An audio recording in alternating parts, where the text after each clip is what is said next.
நான் நிறைய கஷ்டப்பட்டுட்டு இருக்கேன், நான் நினச்சது எதுவும் நடக்க மாட்டேங்குது, எது செஞ்சாலும் எனக்கு லாஸ் தான் ஆகுது, எங்கே போனாலும் நான் நினச்ச மாதிரி எதுவும் நடக்க மாட்டேங்குது, இப்படி நிறைய பேர் நம்ம புலம்புறது அன்றாட வாழ்க்கையில் நிறைய பேர் நம்ம பார்ப்போம். இதுக்கு என்ன காரணம் அப்படின்னா, நீங்கள் ஜாதகத்தில் வந்து இவங்களுக்கு 11வது இடம் பார்க்கணும்.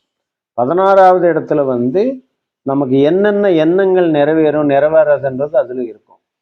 நம்ம எண்ணம் போல வாழ்க்கைன்னு சொல்லுவோம் இல்லையா? அப்போ என்னன்னா, உங்களுடைய கர்மா வந்து ஸ்டோரேஜ் சரி பண்ணுறதுக்கு உண்டாகின வழி என்பது நமக்கு அதில் தென்படும்.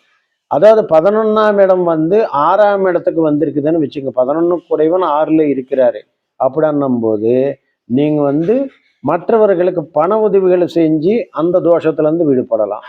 அந்த 11 குடைவன் 7ல் வந்துட்டான்னா திருமணம் ஆனதுக்கப்புறம் மனைவி மூலமாக நீங்கள் வந்து நன்மைகள் அடைய முடியும். இப்படி பல உண்மைகள் நமக்கு தெரிய வரும்.